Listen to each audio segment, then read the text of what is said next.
All right, hey everybody, good afternoon.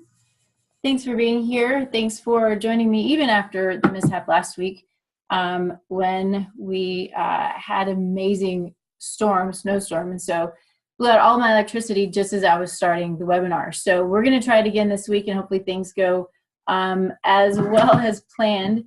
So feel free as we're moving forward, of course, to answer questions. I've got my Q&A queue up, so I'm sorry, not answer questions, ask questions. Or answer them, whatever makes you happy. It doesn't matter to me. But we want to talk about autoimmune. And, you know, I know that there's so much interest in autoimmune because, well, it's everywhere. You know, we're hearing about it more and more, and it seems like these new autoimmune conditions are popping up all over the place. I was in a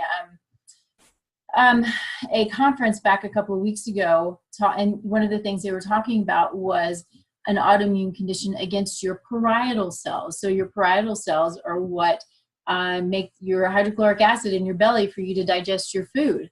And so obviously if you don't have enough hydrochloric acid, if you're not producing hydrochloric acid, then you've got a huge problem. You are probably malnourished. You're not getting the minerals and the calcium, the minerals and the vitamins and all of the things that you need in order for your body to function properly. And so you know, why is all of this happening? Well, I think there are a lot of reasons that it's happening. We're in a world where our bodies don't really know what to do with some of the attacks when it comes to the pesticides and the herbicides and some of the foods that our bodies have never seen before, and the immense amount of sugar and all of these things all at one time.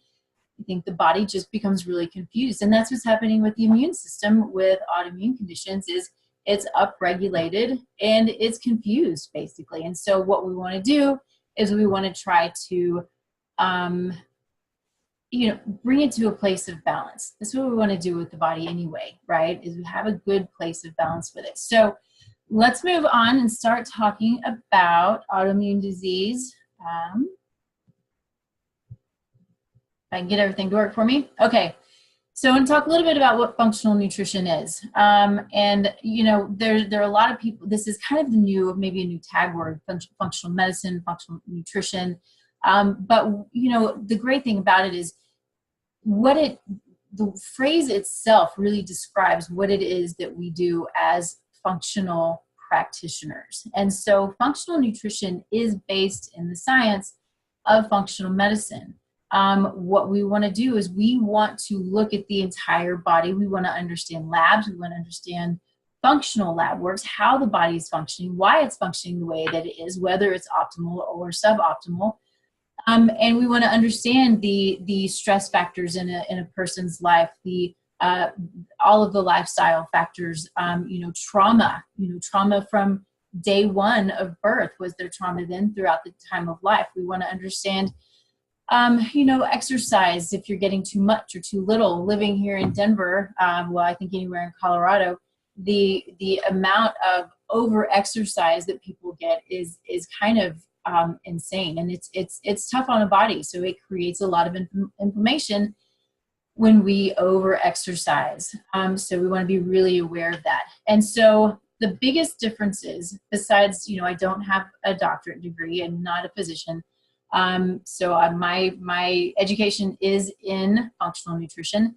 So I do not diagnose, I don't treat, and I don't prescribe medications. The things that I do is I work on lifestyle. I do run functional labs, as many as I possibly can. It's a huge part of my practice and helps me to understand what's going on with a body and why it's happening, right?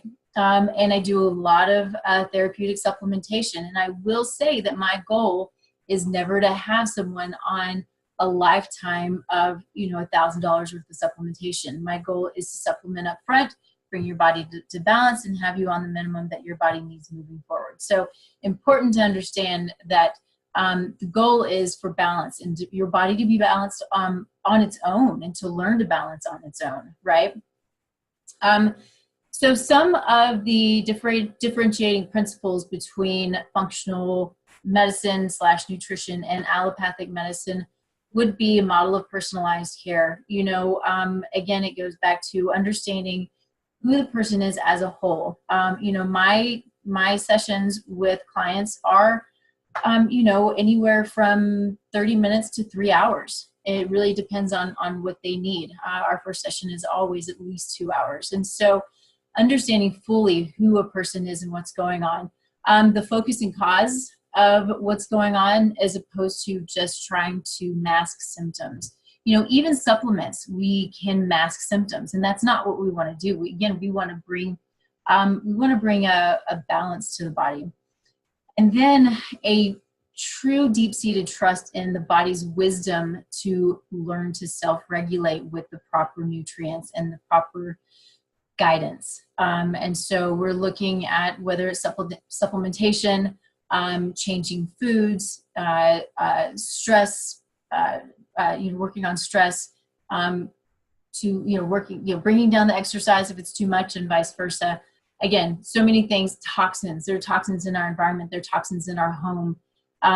These are things just as much as what we put into our body, we need to be aware of what is surrounding our body, especially in our home. You know, we've got our kiddos and our animals, and they're all close to the floor. And when we're cleaning with these nasty, toxic cleaning products, which are, they're not really clean, it creates a lot of problems. They're hormone disruptors. They can sit in the fat cells and sorry, I'm gonna turn my phone off, and just continue to create problems and bog the body down, bog the liver down. So what we want to do as functional practitioners, we really want to empower people to learn how to be healthy on their own, and how to balance their body. And so that's where I come in. And any functional practitioner is to help guide, right? We want to help guide and help you to create your lifestyle that is healthy and happy and productive and all of the things that you want it to be, right? All right. Okay, so what is disease? It seems like we know what disease is. We're surrounded by it all the time. And so if we're looking at what the Webster Dictionary says is disease, it's a condition of the living animal or plant body or one of its parts that impairs normal functioning and is typically manifested by distinguishing signs and symptoms. And so what we're looking at in the current healthcare model is that's what we focus on. We focus on the symptoms. We try to, as quickly as we can, squash the symptoms, because if we think the symptoms are no longer there, then whatever that underlying problem is no longer there. And in most cases, I would say that's not the case. You can't just, usually you have a headache, you take Advil. A lot of times the headache's going to come away or come back because you still have whatever the problem was, right? And so we need to understand what is causing the headache and what is the imbalance, and understand too that our body is talking to us. We've forgotten how to listen to our bodies. That's what our ancestors have done for years, is they've listened to their body, and then they have worked with their body accordingly. And so we've lost that. We're not sure how we're supposed to do that. We don't know what the headache means or the hip pain means, and we think, okay, well, it's because of genetics or bad luck, or I'm getting old. The whole getting old thing is such a crock, because we can live really well for a really long time. And it's not living longer because we don't know our plan, right? But it's about living really well for as long as we're here, and to live the way some of us live in this chronically ill situation is just really heartbreaking and sad. So let's get away from that. Sorry, I sort of went off on a tangent there a little bit. But so what we're doing as functional practitioners is we're really working to not just cover up symptoms, but then go to the underlying problem and balance that problem. And so often too, if you find the root cause, whatever all of these other things are that are going on up here, this root cause goes away, or maybe a couple of them go away. All of these things up here go away too. So keeping that in mind, that's the way that I practice. I want to find the very bottom problem, because then the body can take its mind essentially off of that problem, and it can go fix all of the other stuff. Okay. What is autoimmune disease? Autoimmune disease is it's an attack. It's where the body is essentially attacking its own tissues, and so we see that, and it manifests in a lot of different ways. But where I think there's a disconnect in a lot of medicine is the autoimmune disease is manifesting as Hashimoto's, autoimmune thyroid, or celiac, or Crohn's, or rheumatoid arthritis, or a lot of these things. But they're still not working with the immune system, right? They're giving pain meds. They're actually giving meds to squash the immune system, so the immune system can't do anything. And so, sure, symptoms are going away, but are we actually getting to the root cause of what it is? So what can the root cause be? It could be a bacterial infection. It could be a parasitic infection. It could be some underlying, inflammatory process that we don't know what it's coming from, but that's why we want to test, so we can understand. I'm going to tell you, lots and lots of these things come from molds and bacteria that have gone. There's this just, underlying subclinical chronic infection that sits there and goes and goes and goes, and the body doesn't, it just focuses on trying to fight that one thing, and so things start to go out of control. Things like concussion. So it's been shown that concussion, as soon as you have a concussion, it immediately leads to leaky gut. And we're going to talk a little bit about leaky gut. So it's just it's a body response to this trauma, this impact to the head. So what we're seeing now, and I know some of you are, in the sports world, what we're seeing is on down the line, years later, whether it's these child athletes, high school, college athletes, or the professional athletes have had these, whether it's one concussion or ongoing concussions, they're sick, they've got autoimmune conditions, they have massive depressive disorders, lots of, anxiety, lots of things going on. Very likely it's from the concussion, which created the leaky gut, which was never repaired, right? So, lots of things going on. I'd say even pregnancy, the cool thing about pregnancy, side note, is that somebody might have terrible autoimmune symptoms before pregnancy. They get pregnant, symptoms go away, and after pregnancy, it flares like crazy. So what happens, the immune system is so amazing. What happens is it actually switches. There's one part of the immune system that switches to another part during pregnancy, so we don't reject, little baby, and then it switches back once baby's no longer in us, and autoimmune just goes nuts. So super interesting the way that it works, but understanding the way that it works is key in understanding how we want to work with autoimmune conditions. And I would say on top of that, even starting to look at signs in lab work before autoimmune actually even shows up, that's always the best scenario in the world. Is we look at labs, if we see a couple of these things, okay, we need to start working with this, so later on, we don't have some autoimmune condition. I'm going to tell you, I saw that. It was so interesting. A young girl, 18, depression, anxiety, suicidal, just, pimples, couldn't gain weight, the whole thing. As soon as we took out, and we did nothing other, at least at this point, nothing other than run labs and take out corn, gluten, soy, and dairy. Took all of those out. Gluten was really her big thing. But what we ended up finding is when we looked at her genetics, she had the potential for autoimmune disease, Crohn's or celiac. And so we potentially, and I would say she and her mom, because they did all of the hard work, but they had the wherewithal to find help, look deep into it, make the change, and probably changed her life, which gives me really chills to even think about, because at that age to be sick for a lifetime, it's just heartbreaking. And so everything about her changed. She gained weight, no more depression, anxiety, it was awesome. So such a cool story, but the stuff is real. You want to be on top of it before you're behind it, because it's really, really hard then to get ahead of it. Okay. So I think I said this, but I want to make sure that I said it clearly that, because we have rheumatoid arthritis, we still need to work on the immune system. We're not working on the joints, right? If we have Type 1 diabetes, we're working on the immune system.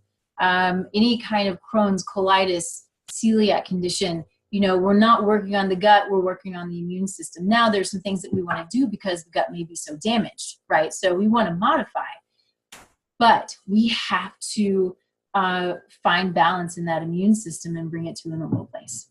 Okay. Okay, so these are probably things that we all already know. Making sure that there are no questions out there. Let me know if there are.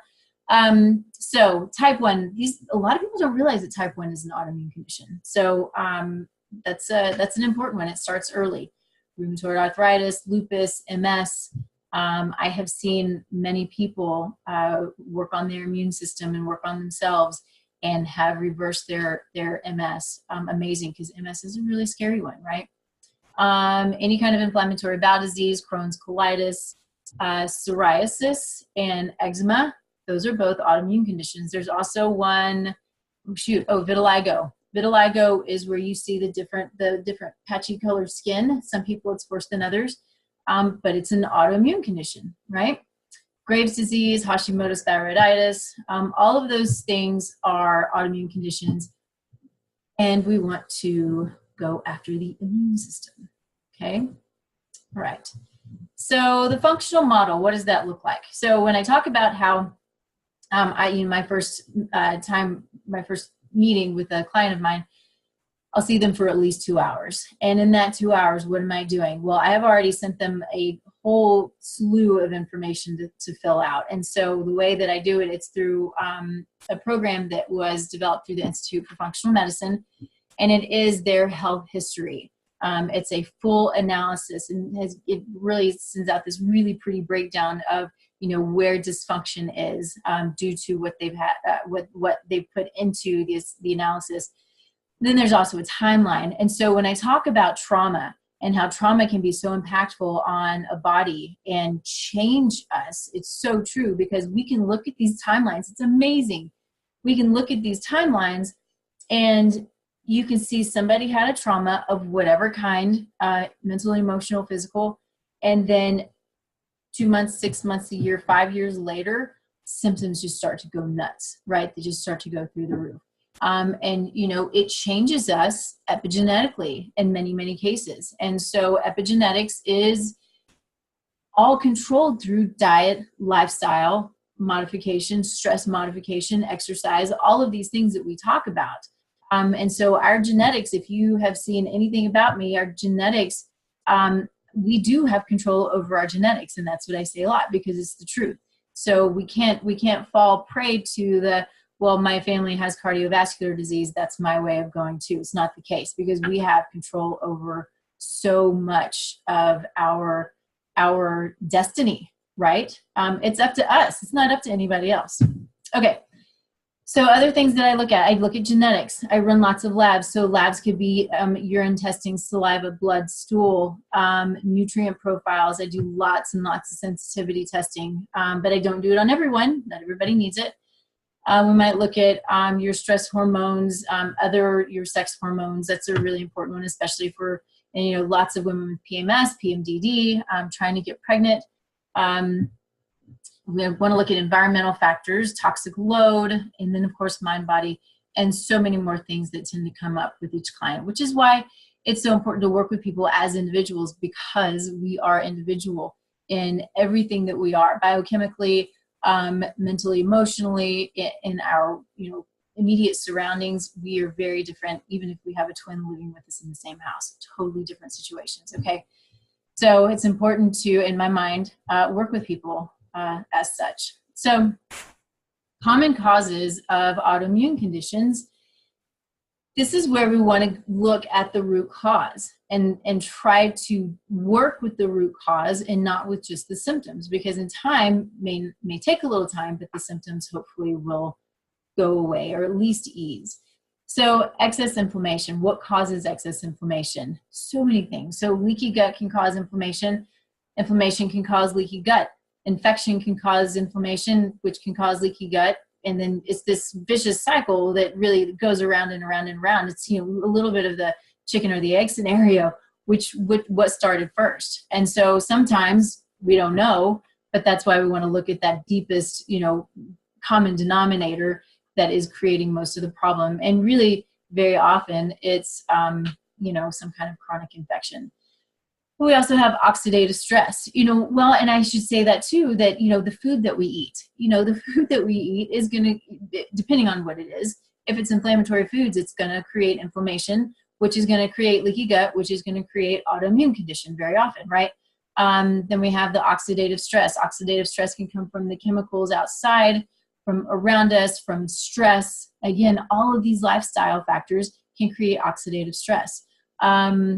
Also, things like the bad oils, like canola oil, vegetable oils, corn oil, all of these terrible things, they just create lots and lots of inflammation. So it's just not even something that you want to give on, really. I mean, it's just nasty stuff. So be careful with the really unhealthy fats. Food sensitivities, you know, again, you know, I talk about all of these things, and they're all of this vicious cycle because we have food sensitivities. Do we have them because of leaky gut? Do we have them because of inflammation and an upregulated inflammatory response and an immune response?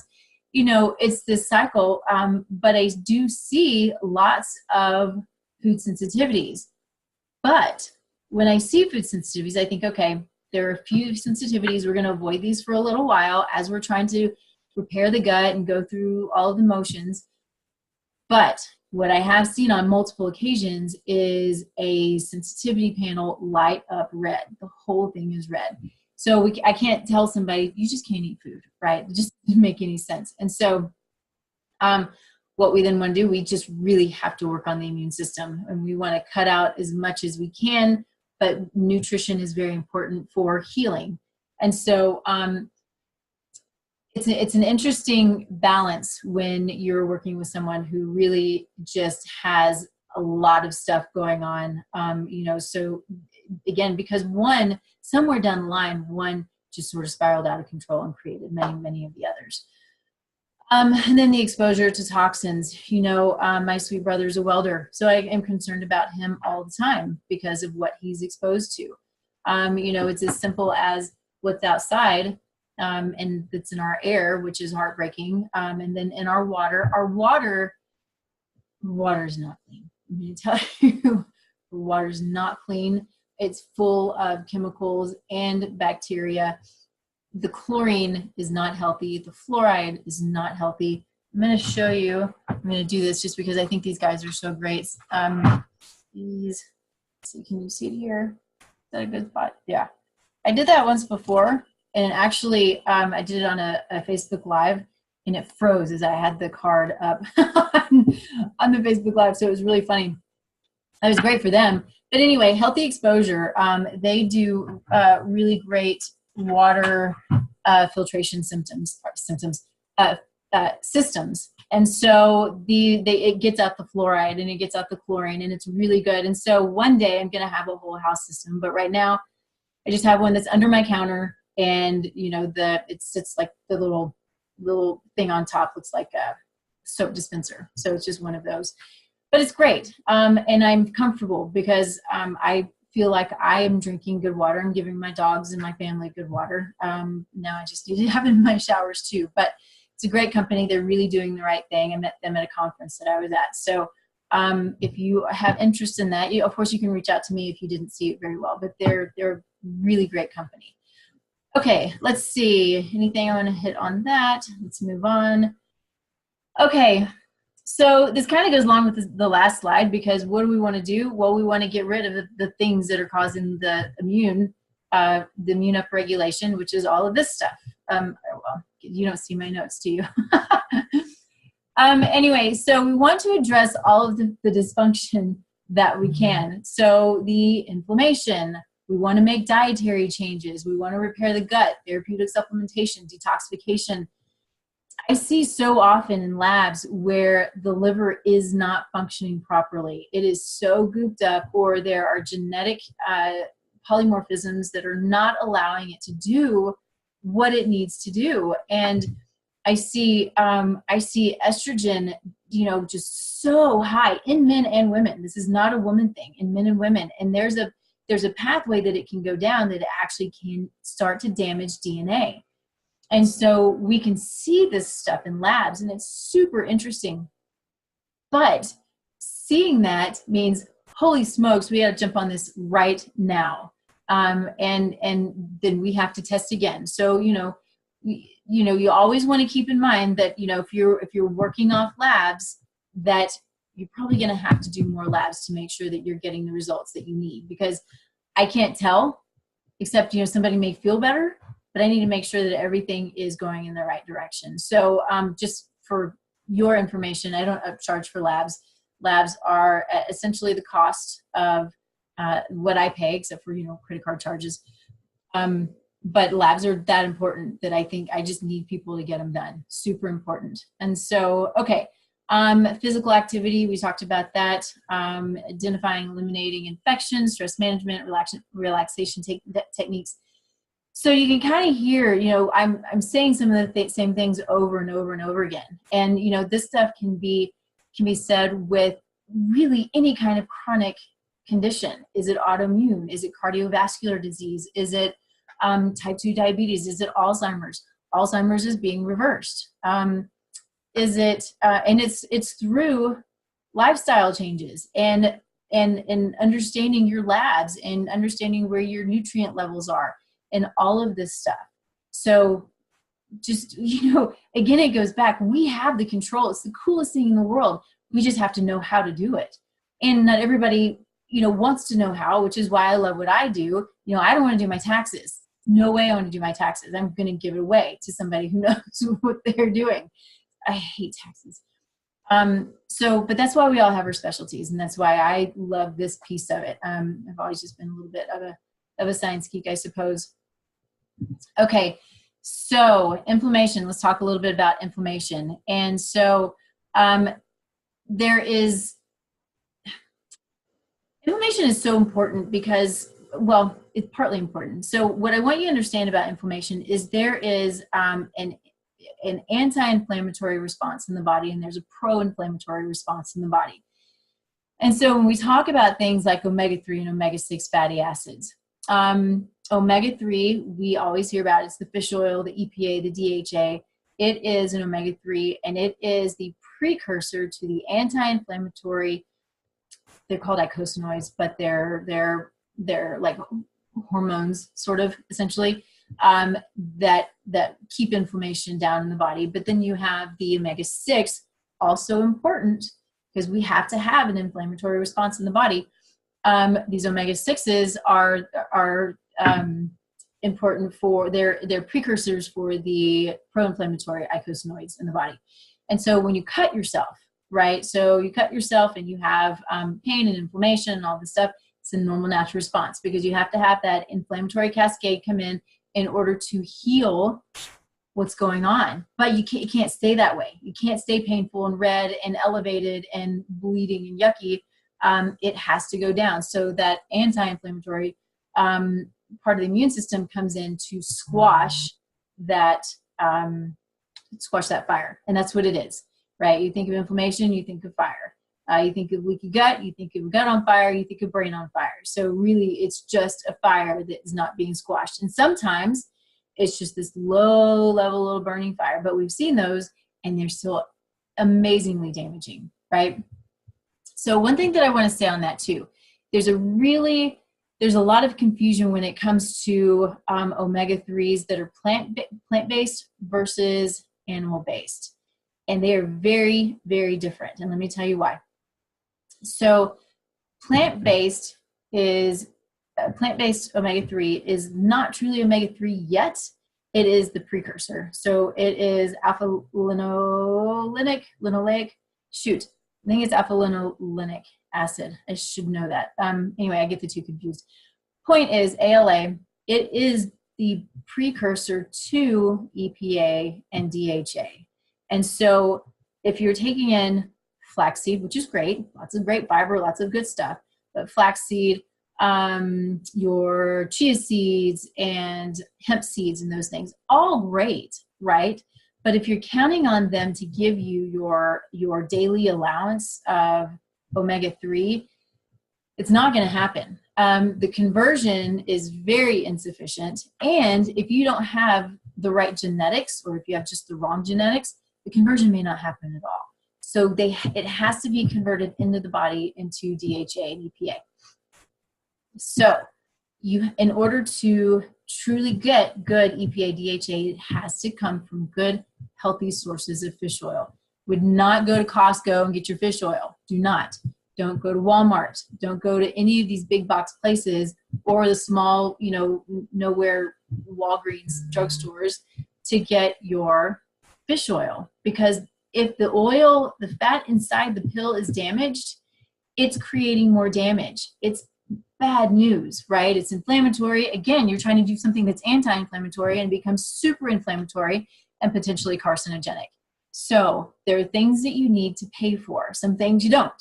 This is one of them. CoQ10 is another one. You need to pay for it because you want to get the stuff that's the good stuff that's actually going to work. Okay. Where was I going? I think that was all I wanted to say about that. Oh, no, I was going to say krill. Krill? No, algae. Both of those. Okay, so the krill is a shrimp. The algae is the plankton, phytoplankton. Anyway, that's a good source of a plant-based, already converted EPA, DHA, omega-3. It's really expensive though. It is. And it's sort of your call on what you're comfortable with, but it is expensive. And so I just do good high dose, well, moderate dose fish oil. All right, good EPA, DHA. Okay, that's it for that one. Okay, so let's talk about repairing the gut with the 4 R's. Some of you probably heard about the 4 R's. And so we want to talk about what this means and what it means, what's going on in the gut and why the gut has so much involvement in the immune system and in autoimmune system and in pretty much everything we do. So the big thing is the gut microbiome. So if you haven't heard that term, which I think most of you have, but this is your gut bacteria. So we have to have good, healthy gut bacteria. We can also have unhealthy gut bacteria, which creates a whole lot of other issues as well. But the organisms that are in our gut, they can be bacteria, yeast, fungi, viruses, and protozoa, and all of these different things. But really, if they are in their normal amounts in the body, we work synergistically together. So we have some that are super beneficial. We have some that are just kind of on the fence. So for example, one would be a yeast called Candida. Candida is a natural yeast in our body, and it's really high in our vaginal tract. Our vaginal tract is more acidic than most of the rest of the body, except for maybe the gut. Anyway, but it can get out of control. So if our vaginal tract becomes too alkaline, then the yeast can become overabundant, right? And so these commensal bacteria, so they're called, can then become these pathogenic bacteria, and they're called opportunistic. And so we have these guys that sit there and they do their thing, and they're happy until something goes just wrong enough and they go out of control, and the good bacteria don't have the ability to keep them under control. So, if our pH changes in our gut somewhere in the wrong direction, then the good stuff that feeds off the right pH goes down, and bad stuff that feeds off the wrong pH goes up, right? So I will say, though, that we don't want to have an alkaline gut. There are places along the gut that should be alkaline, but to believe that we need to only eat and drink alkaline foods and water, I think it has the potential of being really damaging, because what's happening is our gut, our stomach is supposed to be super acidic. Dogs' stomach acidity, I think, is like a 0. I was thinking 1, but I think it's a 0. It's way acidic. So we have to have that acidity. And if we're drinking alkaline water all the time, what's happening? We're squashing the acidity that's supposed to be there to digest our foods, to utilize our nutrients. So be really careful about falling for some of these things. There is something to it. If the acidity is off in places where it's not supposed to be acidic, or it's not supposed to be alkaline in the gut, it will create some problems. But we just want to be really aware with going overboard with some of these things, okay? Okay, so an imbalance in the gut bacteria or increased permeability of the intestinal walls, which of course is leaky gut, they can be the main causes, and I've said this already, of autoimmune conditions. And it's, again, the vicious cycle. Autoimmune, inflammation, leaky gut, bacteria, all of this stuff. Oh, one of the things that I wanted to make sure that I mention is not only is our gut bacteria a huge part of our, so it's our gut microbiome, it's a huge part of our mental and our emotional health. It's true when they talk about our gut and our brain, there is a gut-brain axis, and it's connected through the vagus nerve. And so this vagus nerve is very, very important. It can control our digestion. It can also control our mental and our emotional health, right? So we have this connection. It can also control, or if it's not stimulated enough, it has the ability to, I guess if it's not working enough, then the motility in our belly can go down, right? And so we, things are moving slowly, and maybe we're constipated and all of these things. So we can do things to stimulate this vagal nerve. Gargling, so it's crazy, but it's true. Gargling really, really loud until you have tears coming out of your eyes. That stimulates the vagal nerve. And the key is the tears coming out of your eyes. Hitting that, that gag reflex back there until tears come out of your eyes. So think about this. If you're having any kind of GI problems, it could be potentially just due to a lazy, vagus nerve. And so you need to exercise it. And so you do it as often as you can throughout the day. You do the gargling, or you do the gagging, and it can help. I've seen some pretty cool things with it. It's not necessarily fun, but it's a lot cheaper than taking a bunch of supplements and then not working, right? So it's an easy thing that you can do at home. Okay. Okay, the first step in the 4R program is remove. And I believe this was developed by Jeffrey Bland. Yep, it was. And so there are other modifications of the 4R program. Some will say the 3R program. Jeffrey Bland, if you don't know him, he is part of the Institute for Functional Medicine, which is an amazing organization. Okay, so we want to remove, and it all seems pretty self-explanatory, but it's true. So we want to get rid of the irritants, anything that's inflammatory, the inflammatory foods. So knowing what foods are inflammatory to you is something to be aware of. And like I said, I don't do food sensitivity testing on everybody. I think it can get expensive, and it's not always necessary. But you either know it by the way that you feel, or you've done an elimination program, or we do sensitivity testing, or we just take out the foods that have any potential of being inflammatory to any person. This includes, for some people it includes grains and legumes. Some people cannot do grains and legumes. Gluten is always out, always, as is dairy. In an autoimmune condition, you have to remove, in every case, and I can't say this enough, you have to remove gluten and dairy in every single case.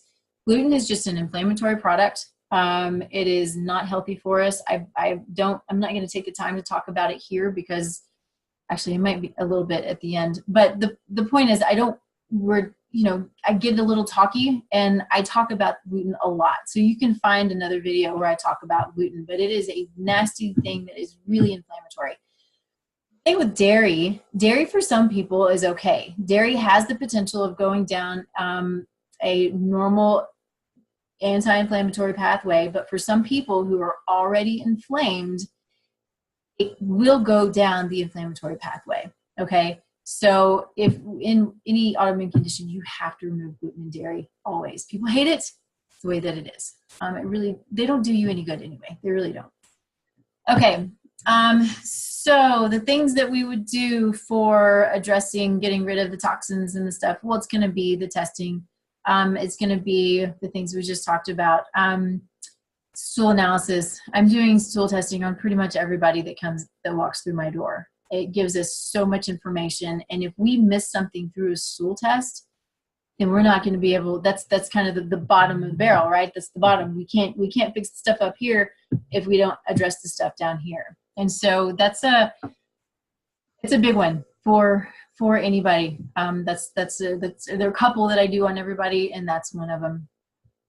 So there are things that can be gastric irritants. Caffeine, you know, I'm not a caffeine Nazi. I love a good cup of coffee, but for some people it's a problem. And so you want to know if you're one of those people, and it can be genetic, and it may not be, right? And your liver may be congested, and may not be genetic, may not be in your epigenetics, but your liver is just having a problem detoxifying it, right?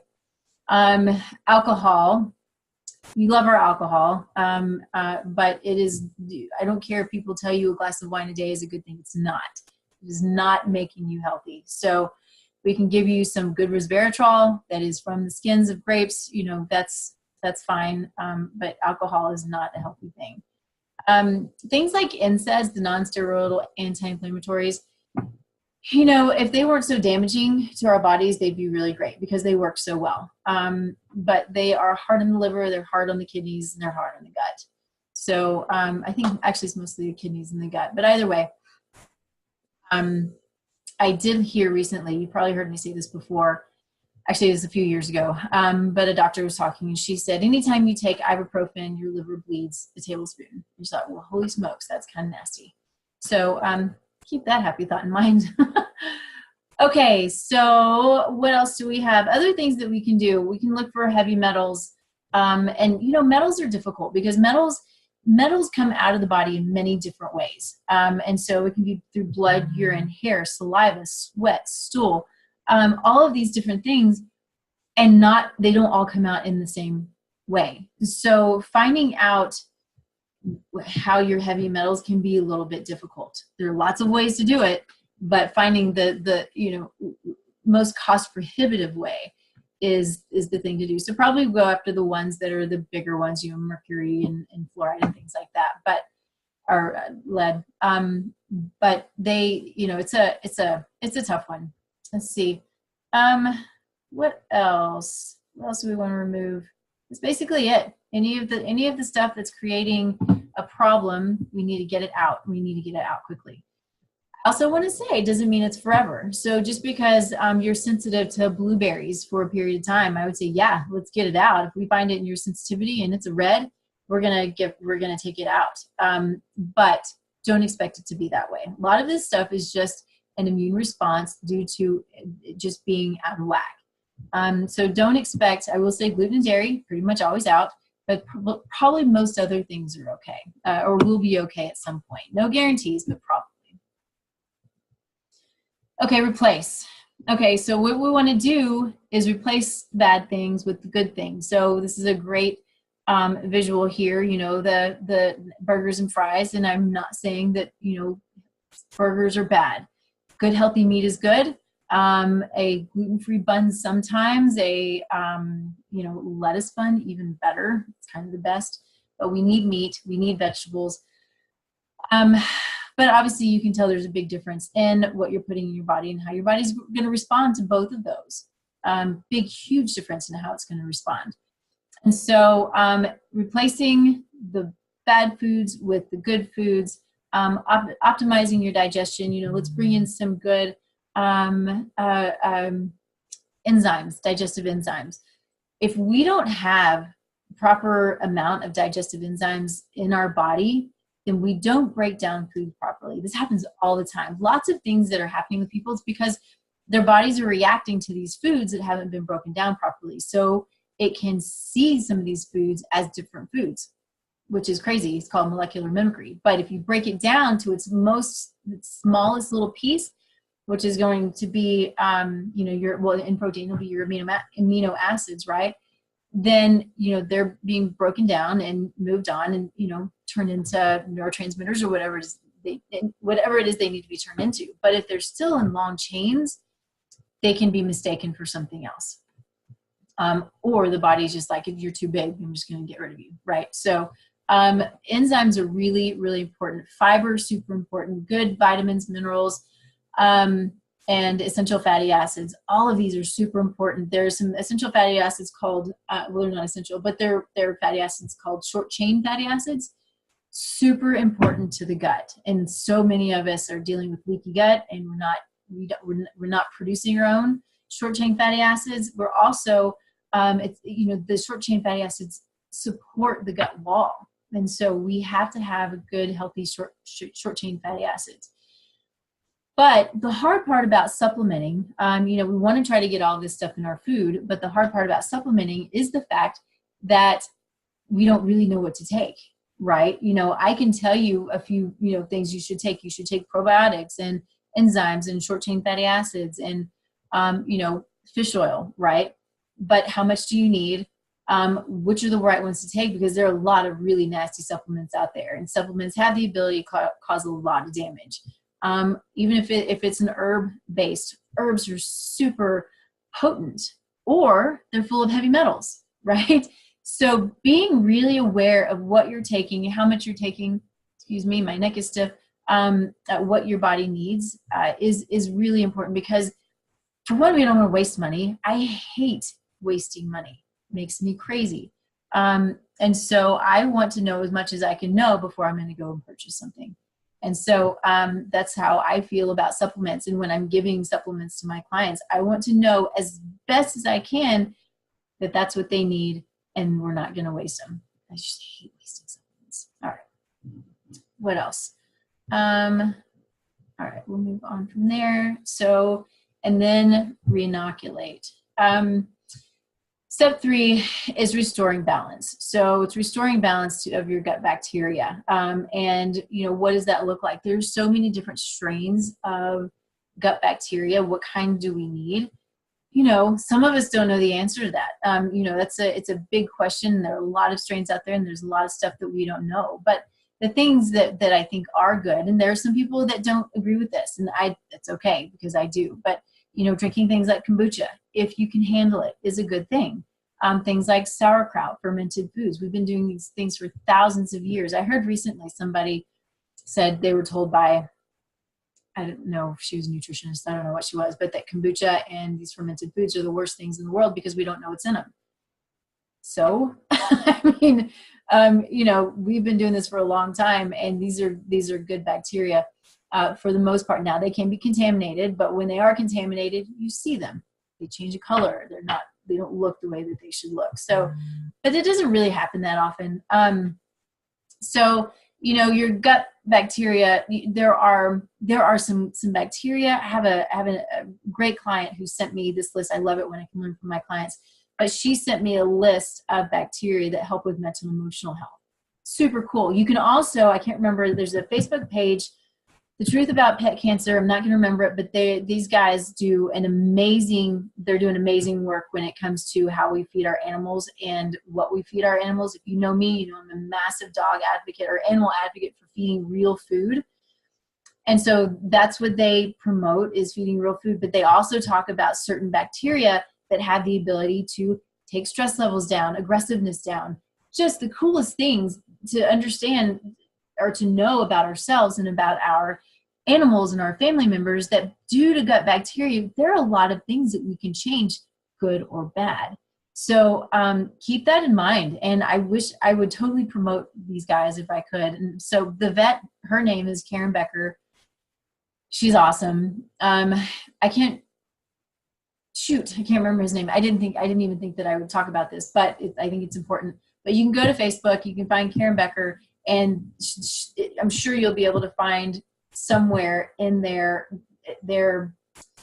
it's a paid for Facebook page, but they've got all kinds of amazing information that's helping to fund their research on cancer and other things that our pets are dealing with. But that'd be a cool one. Okay, other things our gut bacteria is crucial for, so immune activity, mood stability, weight management, disease prevention, and communicating bodily changes. So having a good, healthy microbiome is one of the biggest things that we need to focus on. Okay, I need to get moving. Okay, let's see. So things that we can do on our own. So we can take probiotics, and that taking probiotics are great because they are specific and you do know what you're getting. But, you know, you can make your own, you know, sauerkraut. You can make your own, you know, coconut-based kefir, and you can make your own kimchi and kombucha and all of these things. So there's some really great fermented foods out there that are good for us, for our microbiome, as well as they're feeding our bacteria. So you've got your prebiotic, which is your food for your bacteria, and then you've got your probiotic. And so we need to have both. Okay, so repair. So you hear me talk about repairing the gut all the time, because I see it all the time. It's actually something that we can test for, is if there's a leaky gut, and we can see if it's due to gluten, if it's due to some bacteria, or if it's just due to, something that we don't know about. So it's pretty cool to be able to see what's actually going on and have proof. Yes, I have a leaky gut, intestinal permeability situation. So the repair is, you know, what I do a lot of. So it's through changing foods, through supplementation, and it's understanding how compromised the lining of the gut is, and making sure that we have the ability to heal that. So there are a couple of things that the gut uses all the time, that, you know, it uses up all the time. And those things are like, so zinc. So there's a product called, well, the ingredients is called zinc carnosine. And so this zinc carnosine has been shown to do really great things for leaky gut. So I use that a lot. There's also L-glutamine. L-glutamine is an amino acid that the gut uses more than any other place in the body. Got to be careful with L-glutamine though. If you are prone to anxiety, L-glutamine converts in the body, right? So this is a pathway. L-glutamine converts into glutamate, which is supposed to convert into GABA. So glutamate is excitatory. Think, you know, excited or anxiety, that kind of thing. GABA is calming. So this is that's where we want to be. And so we want both of those places, but in certain situations in that pathway, if it's not functioning properly due to whatever genetic, you know, polymorphism there may be, that that glutamate will sit there and stay at glutamate. So you sit there in that constantly anxious, anxiety, you know, over the top state, right? So we want to know, and at least just be aware, you know, if you take glutamate and this sort of gets worse, your anxiety gets worse, maybe glutamate's not your thing. Maybe we got to take it back a step, and maybe we have other things to work on. But you got to be really aware that anxious feeling is not a feeling that's okay. You know, these are not normal. So we want to just be really careful with supplementation, as easy as glutamine, right? Just got to be really careful. So the fat-soluble vitamins are really important. Fat-soluble A, D, E, K, those are amazing. Your EPA, antioxidants, all of those things are going to, and the short-chain fatty acids, those are going to be really good for helping to repair. I would also throw in aloe, licorice root. Be careful with licorice root because it can increase high blood pressure if you already have it, depending on the form. Let's see. We'll move on. Okay, so this is just talking about, actually just going over the things that I was just talking about. So the supplements, I will talk about glutathione. Glutathione is, it's called the master antioxidant. Really, really important. So it needs itself to be recycled. It needs other nutrients to recycle it. It also helps to recycle other antioxidants. It is so important in detoxification that we, you know, if we're low in it, or if we have a heavy toxic burden, we need more glutathione. I'll tell you that I recently found mold in myself, which I had never known if it wasn't for testing. It's crazy. So working on that. But I have way increased my glutathione and what's called glutathione recycler, because we need to have that glutathione to be recycled in order to keep doing its job. So glutathione is an important one, super important, but it has to be in the fat soluble form. Otherwise it's not utilized in the body. So you got to keep that in mind. Okay, we talked about omega-3s and omega-6s. I think we hit all of those pretty well. I will talk a little bit about vitamin D. So I did say the fat soluble nutrients, which is A, D, E, and K. D they're all really important, right? But I want you to know that D is now being considered a hormone. And so understanding that and how important D is in everything that we do and how deficient we all are, we have to know our D levels. There are a couple of different ways of knowing our D levels, but knowing them and addressing them and not falling for the, you're sitting at, vitamin D level of 30, and, serum level, and you're fine, because that's not okay. Okay. I want to see my clients, if a minimum of 60 or 70, if they're autoimmune, I want them at 100.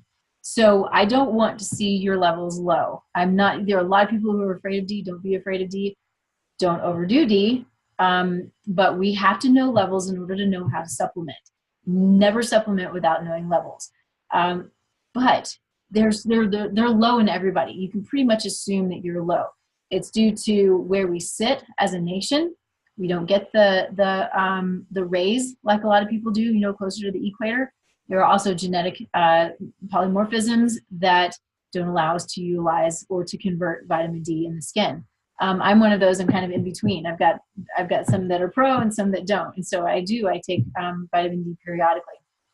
So we have to, I keep saying this, but the more we know, the more prepared we are to feed and take care of ourselves and our families later on. All right. Okay. So maintenance, I think maintenance is really pretty self-explanatory, to tell you the truth. So the hope is to get you through a point. It takes 6 to 9 months to heal, to repair a leaky gut.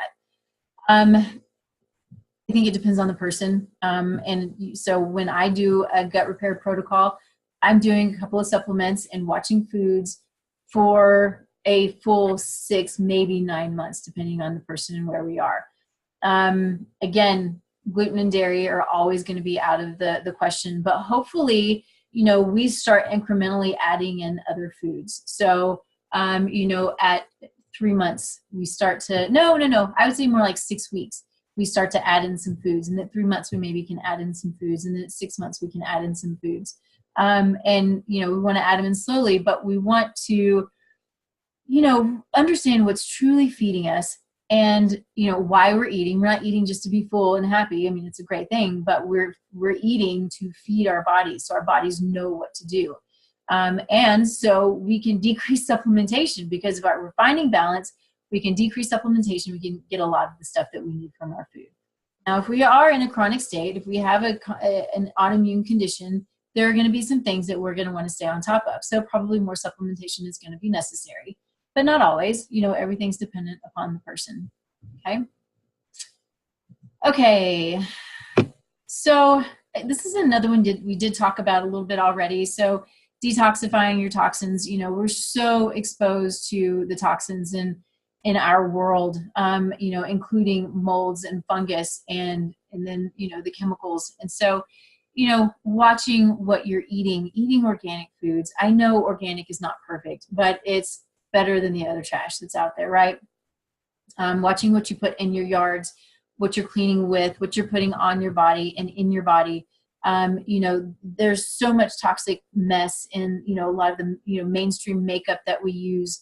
I have a friend who sells Beauty Counter. If you haven't heard of Beauty Counter, I think that's a great place to go because they are really well-versed in what's good and what's not. And they lobby for good, healthy ingredients in our food, in our makeup and our skincare. So I think that's a really great resource. And so I'll tell you her name. Her name's Rachel Blotzy. She sells Beauty Counter. So she's great. If you want to know her, then let me know because I can get you in touch with her. She's awesome.